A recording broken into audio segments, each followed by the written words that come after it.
삼국지를 보면 거기에 뭐 유명한 장군들이나 왕들의 이름이 나오죠.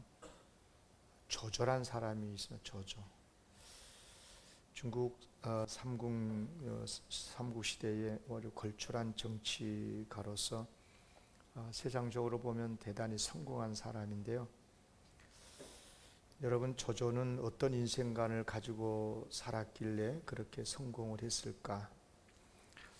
소위 조조의 인생관을 알게 하는 일화가 있습니다. 이제 조조가 이제 쫓길 때가 있었는데요. 자기 아버지 친구가 되신 여백사 집으로 피신을 하게 돼요. 여백사는 이제 아들 친구니까, 자기 친구의 아들이니까 조조를 반갑게 맞아주죠.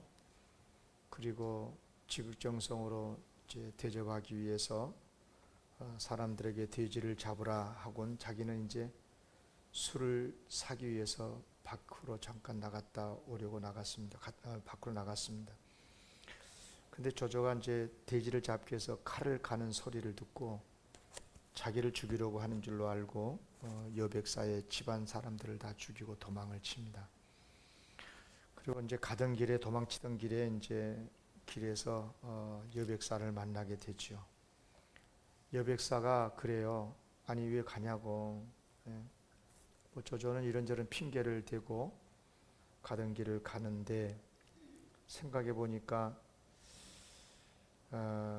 조조가 여백사를 그냥 두고는 안 될 것 같거든요. 그래서 가던 길을 멈추고 되돌아가서는 여백사를 죽입니다. 그러니까 아버지의 친구니까 아버지 같은 분이죠. 죽이죠. 그때 함께 동행하고 있었던 진궁이 깜짝 놀랍니다. 가족을 죽인 것도 미안한데 어떻게 여백사까지 죽이냐. 그것도 아버님의 친구인데. 그때 조조가 이런 말을 해요. 여백사가 집에 가서 가족이 다 죽어 있는 것을 보면 나를 강가에다가 신고하지 않겠냐, 고소하지 않겠냐. 자, 그러면서 조조가 어떤 인생관을 가지고 살았는가 하는 것을 알게 하는 유명한 이야기를 합니다. 뭐라고 말했냐면, 나는 남을 배신할 수 있지만 남이 나를 배신하기는 할 수 없다. 이것이 조조의 신념이었어요. 이런 인생관을 가지고 살았기 때문에 그는 세상적으로 성공할 수가 있었고 세상의 많은 부귀영화를 누렸지 않았나 싶습니다. 나는 남을 배신할 수 있지만 남이 나를 배신하기에 그냥 둘 수 없다. 여러분 어떻게 생각하십니까? 우리 예수님의 인생관은 어떻습니까? 정반대죠. 예수님.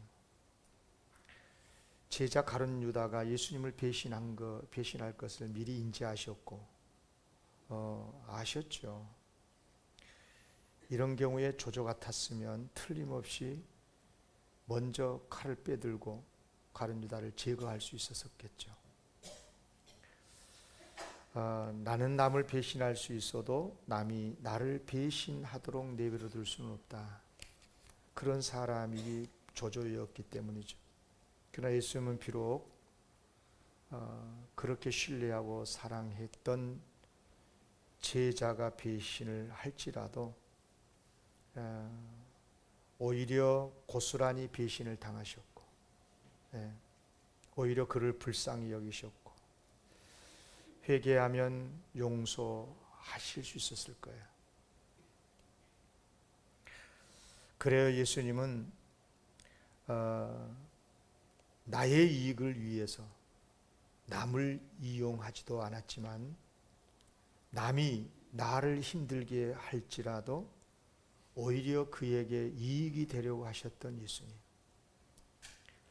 우리 기독교인의 삶의 정신, 삶의 태도는 바로 이 한 말씀 속에 있다고 생각을 해요. 여러분 사실 이런 예수님의 정신은 하나님께로부터 왔죠. 여러분이 하나님이 어떤 분이셨어요? 하나님께서 친히 인간을 지으셨죠. 그런데 지음받은 인간이 뱀의 유혹을 받아서 욕심에 사로잡혀서 하나님을 배신하고 선악과를 따먹었을 때, 그래서 결국은 이제 멸망의 길을 가야 하는 인간, 그 인간에게 하나님은 어떻게 하셨어요? 오히려 불쌍히 여기셨고 구원의 길을 열어주셔요. 벌은 주긴 하시지만 그러나 가죽옷을 지어서 입히시고, 그리고 놀랍게도 멸망으로 가는 인류를 구원하시기 위해서 뜻밖의 일을 하십니다. 그게 뭐냐? 아브라함을 선택하신 일입니다. 지금 설교를 잘 들어야 됩니다.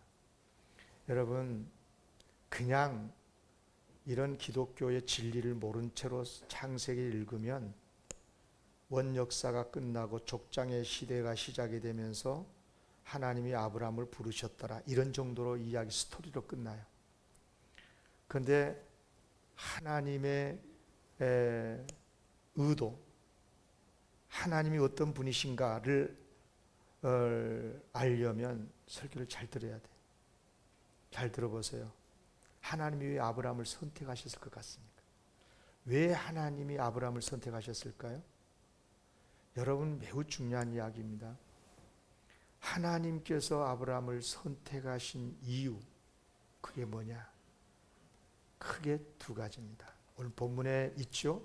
창세기 12장 1절에서 3절까지 우리 한 목소리로 그 이유가 뭔가를 잘 보세요. 두 가지를 찾아내야 됩니다. 다 같이 읽읍시다. 1절부터 시작. 여호와께서 아브라함에게 이르시되 너는 너의 고향과 친척과 아버지의 집을 떠나 내가 내게 보여줄 땅으로 가라. 내가 너로 큰 민족을 이루고 내게 복을 주어 내 이름을 창대하게 하리니 너는 복이 될지라.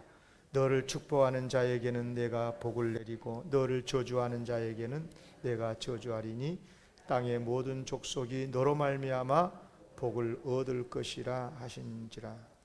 두 가지인데 처음이 뭐예요? 따라하겠습니다. 복을 주시려고.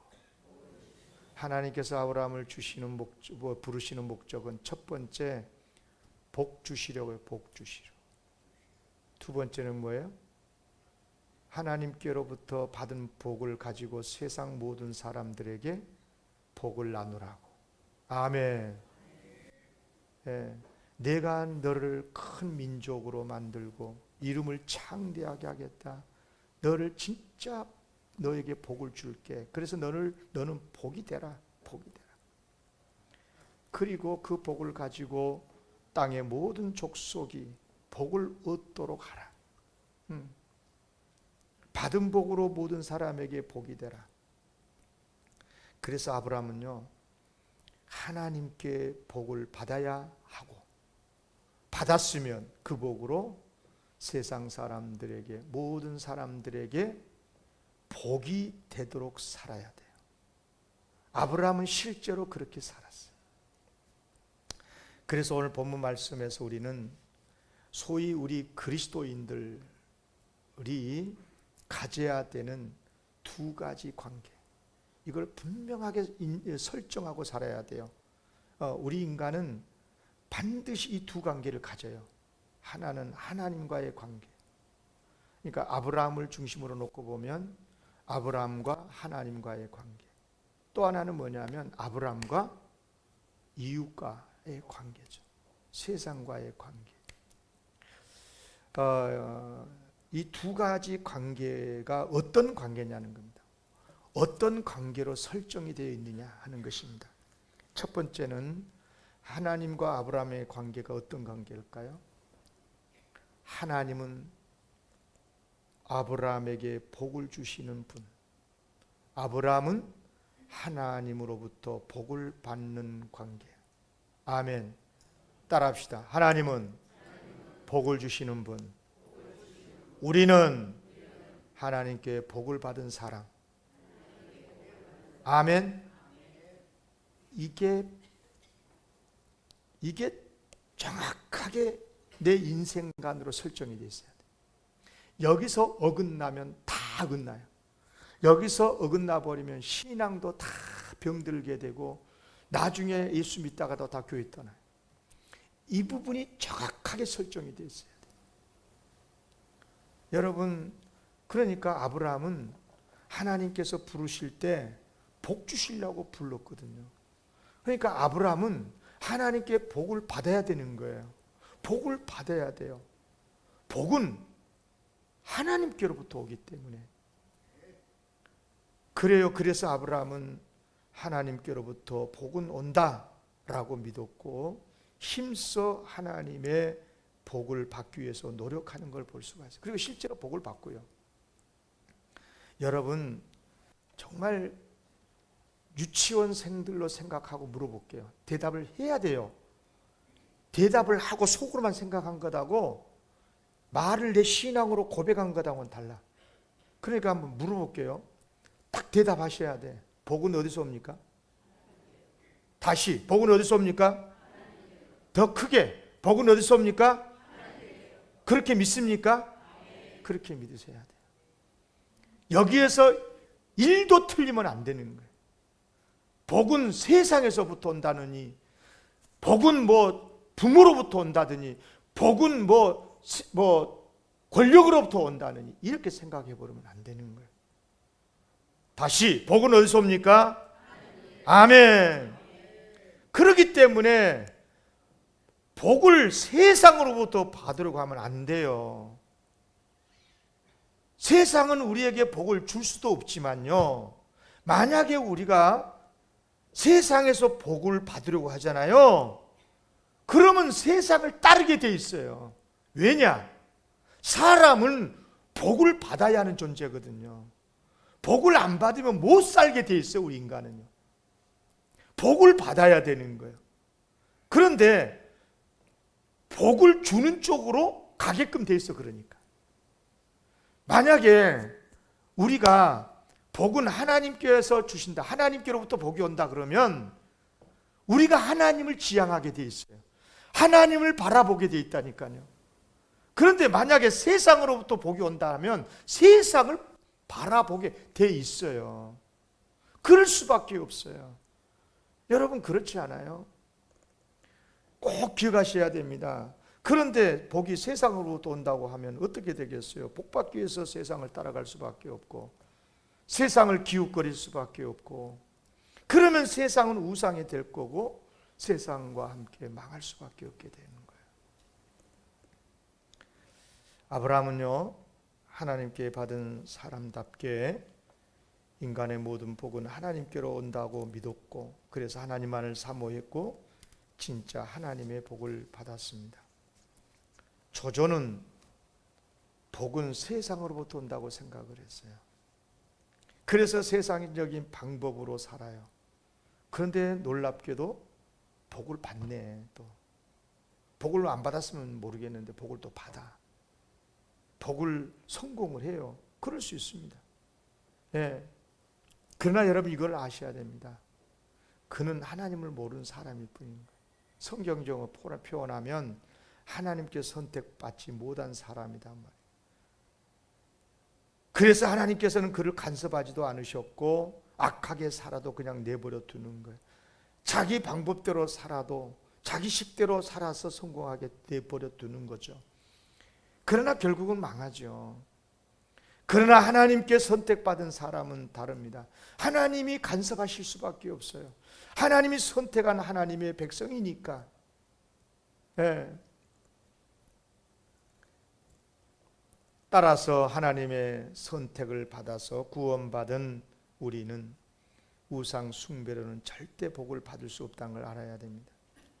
여러분, 복 받고 싶다고 해가지고 세상의 복을 얻고 싶다고 해서 조조 같은 사람은 될 수 없잖아요. 그죠? 예. 그에게는 하나님이 없지 않습니까? 그렇습니다. 우리에게 가장 중요한 것은 뭐냐면 하나님과의 관계. 아멘.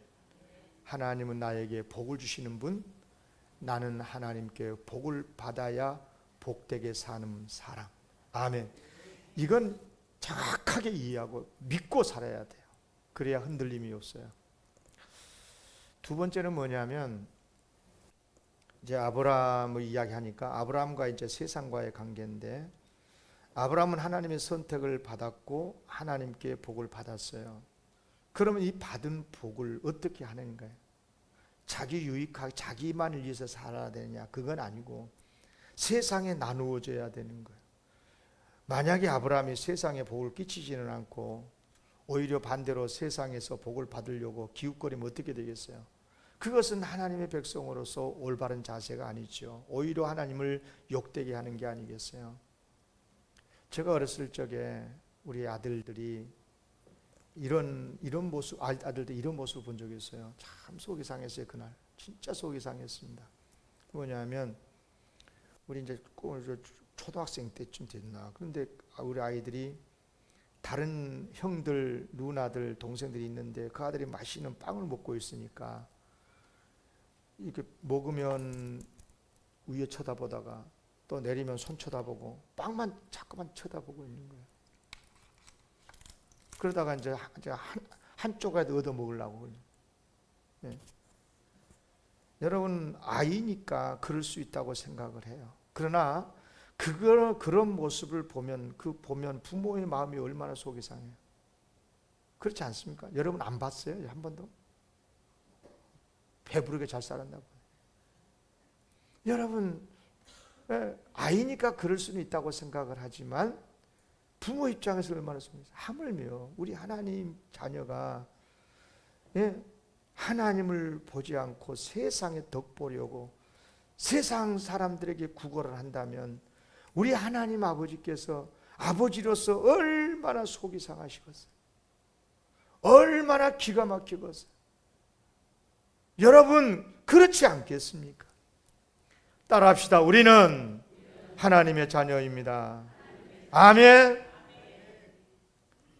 주님의 은혜로 구원을 받아서 하나님의 자녀가 되어 있고 하나님의 백성으로서 살아가고 있잖아요. 그리고 그 복을 가지고 세상의 사명을 감당해 소금의 사명, 빛의 사명, 복을 나누는 사명이 우리에게 있지 않습니까? 그러므로 우리는 하나님의 자녀답게 하나님의 복을 받은 사람답게 세상을 밝히고 이웃을 구원하여서 세상이 복되도록 해야 될 줄로 믿습니다. 이것이 우리의 사명인 거예요. 그러니까 우리 하나님을 믿는 우리 그리스도인의 관계는 이웃과의 관계에 있어서 정확하게 설정을 해야 되는 거예요. 나는 하나님의 복을 받은 사람으로서 세상을, 이웃을 복되게 해야 된다. 아멘. 이것이 변치 않아야 돼요. 이 설정이 정확해야 돼요. 명료해야 돼요. 흔들리면 안 되는 거예요. 따라합시다. 나는 하나님의 복을 받은 사람으로 세상에 복을 줘야 된다. 아멘. 그것 보고 축복이라고 그러는 거예요. 축복의 사명이 우리에게 있다 이 말입니다. 그래요. 우리가 먼저 이웃에게 유익을 끼치려고 해야 됩니다. 나의 이익을 먼저 챙기려고 하면 안 되는 것입니다. 그래야 세상을 향한 하나님의 뜻을 이루어 드릴 수 있습니다. 세상을 구원한 하나님의 자녀로 사는 모습이 바로 그런 거예요. 여러분, 나는 죽어도 손해 못 보고는, 손해 보고서는 못 살아. 여러분 이런 말 하면 안 돼요. 기독교인들. 손해 볼 수 있지 못 봐. 뭐 다 나에게만 다 무조건 유익만 해야 되는 거예요? 뭐 여러분 손해 볼 수도 있는 거예요. 여러분 나는 죽어도 손해 보고는 못 살아. 이것은 성도가 가져야 될 정신이 아닌가요? 그러면 그런 정신 가지고는 절대 하나님의 자녀답게 살 수가 없어요. 오히려 하나님께 욕을 먹이는 사람이 될 뿐인 거죠. 그러므로 애초에 우리는 정확하게 내 삶의 태도를 설정해 놓고 살아야 돼. 따라하겠습니다. 나는 하나님의 최고의 복, 구원을 받았다. 아멘. 우리는 하나님의 복을 받은 사람들이에요. 앞으로 지금도 받고 있고 앞으로도 계속 받을 거예요. 그렇다면 우리는 세상에 복을 끼치고 살아야 되는 거예요. 손해를 좀 봐도 상관이 없다 그렇게 생각을 해요. 아예 그렇게 생각해 버리십시오. 좀 욕 좀 먹고 손해를 좀 봐도 나는 그래도 이웃에게 유익을 끼치면서 살란다 라고 그렇게 다짐하고 살아야 돼. 그렇게 다짐을 해도 안 될 때가 있는데 나는 애초부터 나는 손해보고는 못 살아 이렇게 설정해 놓고 살면요 기독교인으로 살 수가 없어요. 안 그러겠습니까? 그래요, 우리는 하나님을 믿는 자, 하나님의 복을 받은 자로서, 하나님의 자녀가 되고 천국의 백성 된 자로서 하나님께서 맡겨주신 사명을 감당하기 위하여 여러분 축복의 사명을 감당해야 될 줄로 믿습니다. 이 말을 좀 오해 안 했으면 좋겠어요. 남에게 속고 살라는 말은 절대 아니에요. 여러분 속고 살지 마세요. 속고 살면 안 돼요. 생각해 보세요. 속는다는 것은 왜 안 좋으냐 그러면 속았다는 말은 바꿔서 말하면 누군가가 나를 속였잖아. 그럼 내가 속아서 넘어갔잖아요. 내가 죄를 지었거나 못된 짓을 했어요. 잘못을 했어. 그 말은 무슨 말이에요? 나에게 죄 짓게 만들었다는 거야, 이 사람이. 그렇잖아요. 그러면 하나님 가만두겠어요? 나를 죄 짓게 만들었는데. 여러분 절대로 그러면 안 되잖아요. 남을 죄 짓게 만들지 않아야 돼요. 그러면 우리가 정신 차리고 바르게 살아야 돼요. 판단을 바르게 하고 세상에서 정의를 지켜야 되고 속고 속이는 일이 생기지 않도록 유의해야 됩니다. 지금 여기서 말씀드리고 있는 것은 뭐냐 하면 속고 살아란 말이 아니고 이웃과의 관계 속에서 우리는 살 수밖에 없는데 이웃과의 관계 속에서 나는 절대 손해보지 않겠다 이런 이기적인 마음으로 이웃을 대하고 그렇게 살지 말라는 것입니다. 오히려 적극적으로 남에게 유익을 끼치려는 그런 사랑의 마음이 있어야 한다는 것입니다. 아멘. 아브라함이 그렇게 살았거든요. 아브라함이 그렇게 살았습니다. 그는 항상 나그네를 대접했잖아요. 그러다가 하나님까지 대접하는 복까지 받지 않았습니까? 여러분 아시다시피 아브라함에게 조카 롯이 있었잖아요. 롯. 조카잖아요. 그런데 실제로 조카 이상으로 정말 자식처럼 아끼면서 아브라함이 키웠어요. 조카 롯을. 자기 아들 같은 사람이잖아요. 그러면 무슨 마음으로 조카 롯을 키웠을까요? 조카가 나중에 부자가 되었을 때 그를 이용해서 좀 이익 좀 보려고 그 조카 롯의 덕 좀 보려고 그랬습니까? 그렇지 않았어요. 그걸 어떻게 알 수 있느냐? 나중에 이제 롯이 커서 큰 부자가 되었었을 때 이제 함께 한 가족 안에서 집에서 살 수 없고 이제 분가를 시켜주려고 할 때 오히려 어떻게 합니까? 네가 먼저 좋은 땅을 차지하라고 양보하지 않습니까? 그러면 그래서 아브라함이 손해봤습니까? 그렇지 않잖아요. 오히려 하나님께서 아브라함에게 그러잖아요. 너 아브라함아 동서남북을 봐라. 네 눈에 보이는 이 모든 것을 다 너에게 주리라. 아멘. 사실요 하나님께서는 일찍이 아브라함에게 많은 축복을 했거든요. 큰 민족도 이루어 주신다고 했고 땅을 주신다고 약속을 하셨고, 근데 그 약속이 언제 이루어지느냐, 구체적으로 그 땅이 언제 구체적으로 실현이 되느냐, 아브라함이 조카 롯에게 땅을 양보했을 때였어요. 여러분 잘 기억하셔야 됩니다. 하나님께서 우리에게 많은 약속을 해주셨어요. 그리고 그 약속이 이루어진 것도 있고 앞으로 지금도 진행되고 있는 것도 있는데, 여러분 약속의 복이 언제 이루어진 줄 아십니까? 이웃에게 유익을 끼칠 때요. 이것이 하나님께서 세상을 운영하시는 방법이고 원칙이거든요. 하나님을 모르는 사람들도 이 이치를 알고 있더라고요. 손님은 주인이다. 손님이 왕이다. 식당에 가면 그렇게 붙여놓은 데도 있더만. 여러분 왜 이런 말이 생겼겠습니까? 알거든 사람들은요. 이웃에게 잘해줘야 장사도 잘 되고 예? 예. 복을 받는다는 걸 아는 거예요. 경험적으로도 알고.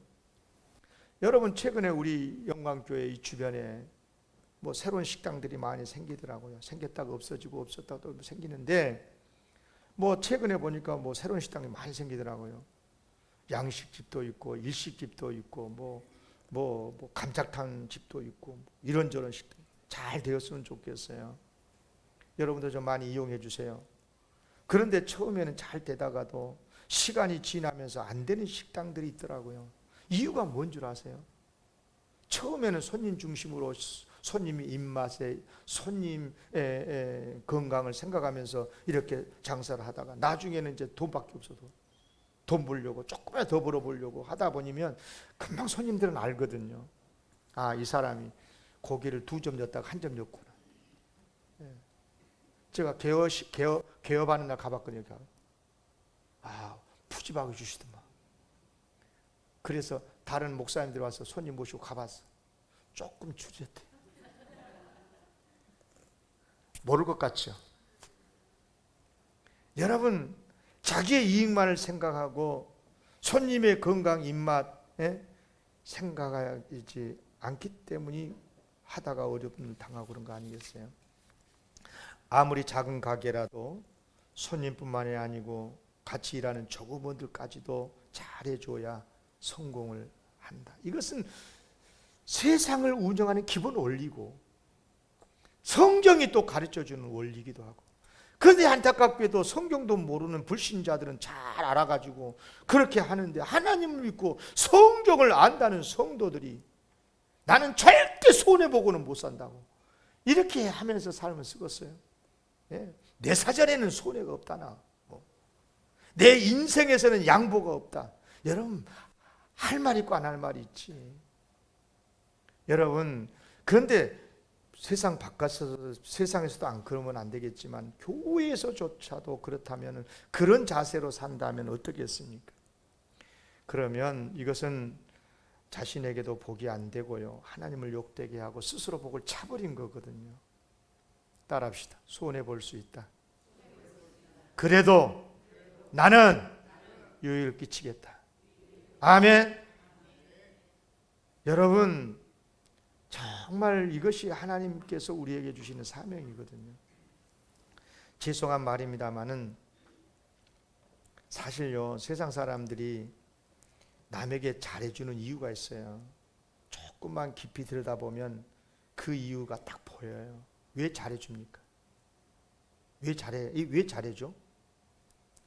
남에게 유익을 주려고 하는데 목적이 있는 게 아니고, 무슨 목적이 있냐라면 자기가 더 잘되기 위해서. 내가 손님들한테 잘해주면 그 손님이 한 번 오고 두 번 오고 더 오고 더 다 데리고 오고, 더 작전상, 쉽게 말하면 작전상 내가 더 잘되기 위해서 남에게 잘해주는 거예요. 세상 사람들은 그래. 그런데 우리 믿는 사람은 그러면 안 돼요. 우리 믿는 사람들은 그런 목적 때문에 작전상 그렇게 하면 안 되는 거예요. 하나님께서 이웃에게 덕을 끼치라, 복을 나누라 하시는 것은 뭐냐? 우리가 먼저 하나님의 사랑을 받았고 하나님의 복을 입은 자로서 마땅히 이웃을 사랑하고 하나님께서 주신 그 복으로 섬기라는 겁니다. 아멘. 하나님께서 복을 주시는 목적이 바로 거기에 있다라고 믿기 때문에 사명으로서 우리는 이웃에게 복을 끼치는 삶을 살아야 되는 줄로 믿습니다. 여러분, 세상에서는 남의 것 내 것처럼 사용하는 사람이 똑똑한 사람이라고 그래. 누구에게도 손해보지 않고 자기 이권을 잘 챙기는 사람이 영리한 사람이라고 그래요. 그러나 여러분, 우리는 세상에서 똑똑하고 영리한 사람이 되는 게 목적이 아니잖아요. 작전상 내가 저 사람에게 잘해주는 것은 술수지, 이것은 하나님이 원하시는 것이 아닌 거예요. 우리가 이웃에게 잘해주고 이웃에게 복을 나누는 이유는 하나님께서 기뻐하신 일이고 하나님께 먼저 복을 받은 사람으로서 마땅히 해야 될 사명이기 때문에 그렇게 해야 되는 거예요. 아멘. 그래야 하나님께 영광이 되기도 하고. 그런데 하나님이 그럼 그런 사람들에게 복 안 주겠어요? 복을 주시는 건 당연하고. 할렐루야. 그래서 복을 받아야 되지. 영리해가지고 똑똑한 머리 굴려가지고 내가 이렇게 하면 작전상 다음에 더 많이 복 받겠, 이런 생각으로 하면 안 된다 그 말이에요. 하나님께서 베푸신 복을 받은 자로서, 빚진 자로서 마땅히 이웃을 사랑하고 축복하면서 살아야 될 줄로 믿습니다. 그런 의미에서 교회 사역도 마찬가지예요. 여러분 물어볼게요. 교회가 세상의 도움을 받아야 되나요? 세상이 교회의 도움을 받아야 되나요? 뭐 이럴 수도 있고 저럴 수도 있긴 있어요. 형편 따라서 좀 뭐 이럴 수도 있고 저럴 수도 있는데, 그러나 기본적인 설정은 분명해야 돼요. 교회는 세상에 도움이 돼야 됩니다. 아멘. 세상이 교회에 도움이 되려고 그렇게 머리 쓰면 안 되는 거예요. 교회가 세상에서 도움을 받는 위치에 있으면 안 되고, 반대로 교회가 세상에 도움을 주는 위치에 항상 있어야 돼요. 보면 정부나 이 영등포구 이런 지자체에서 여러 가지 이런 사업을 할 때 종종 교회에 도움을 요청할 때가 있어요. 해요. 저는요. 그러면 가능하면 들어보고 참 좋은 사업입니다, 교회가 필요하면 해드리겠습니다, 이렇게 해요. 처음에 많이 예를 들어서 교육 사업이나 복지 사업 할 때 어린이집 하고 뭐 양로원하고 막 이런 게 있잖아요. 이렇게 그 뭐라고 그래요?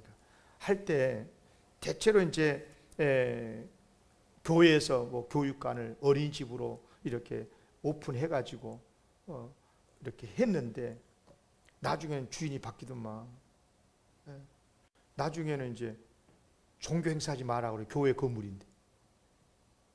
나중에는 심하니까 이제 다 어린이집이니까 애기들 방으로 다 꾸며놨을 거 아니겠어요? 거기서는 예배 드리면 안 된대. 깝깝해지. 여러분, 그러니까 이런 흐름으로 가면 안 돼요. 아주 교묘하거든요. 이게 사회주의의 특징이에요. 알아야 돼, 약점이 뭔지. 그런데 아무튼 뭐 그 이야기 하는 건 아니고, 국가나 지자체에서 교회가 필요할 때 도움을 요청하는 것은 협력하는 게 맞다고 생각을 해요.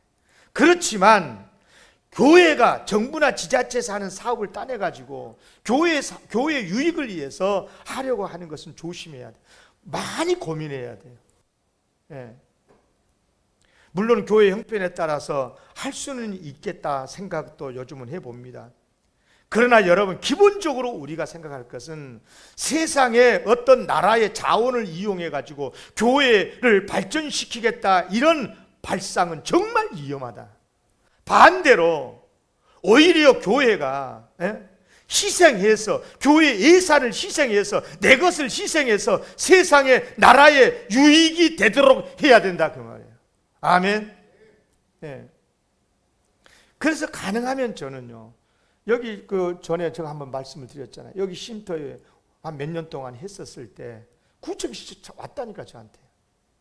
그걸 구청에다가 좀 이렇게 복지 사업을 할 수 있도록, 쉼터 운영을 할 수 있도록 다 지원하겠다.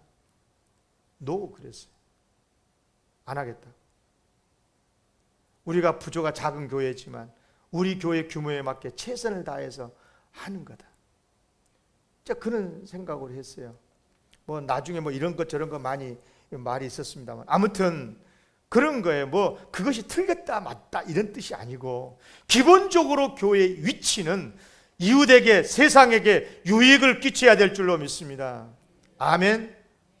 예를 들어서 오늘 같은 날 주일날 오면 딱 차를 몰고 오시잖아. 그러면 이제 차를 주차를 해야 되니까 주변에 이제 주차도 해야 되니까, 그럼 여러분 양해를 구하고 주차해, 미안한 마음으로 갖고 해야 돼. 그래서 도움을 받고, 그런 것은 필요해. 그러나 늘 교회가 주일 주중에는 다 오픈해가 주차장 이웃 동네를 다 쓰도록 하거든. 저가요. 아무튼 기본적으로 교회는 이웃에게 유익을 끼치는 그런 일을 해야 된다. 꼭 기억해야 될 줄로 믿습니다. 이것이 바로 하나님께 받은 우리 그리스도인의 사명이란 걸 잊지 말기를 바랍니다. 이제 말씀을 마치는데요.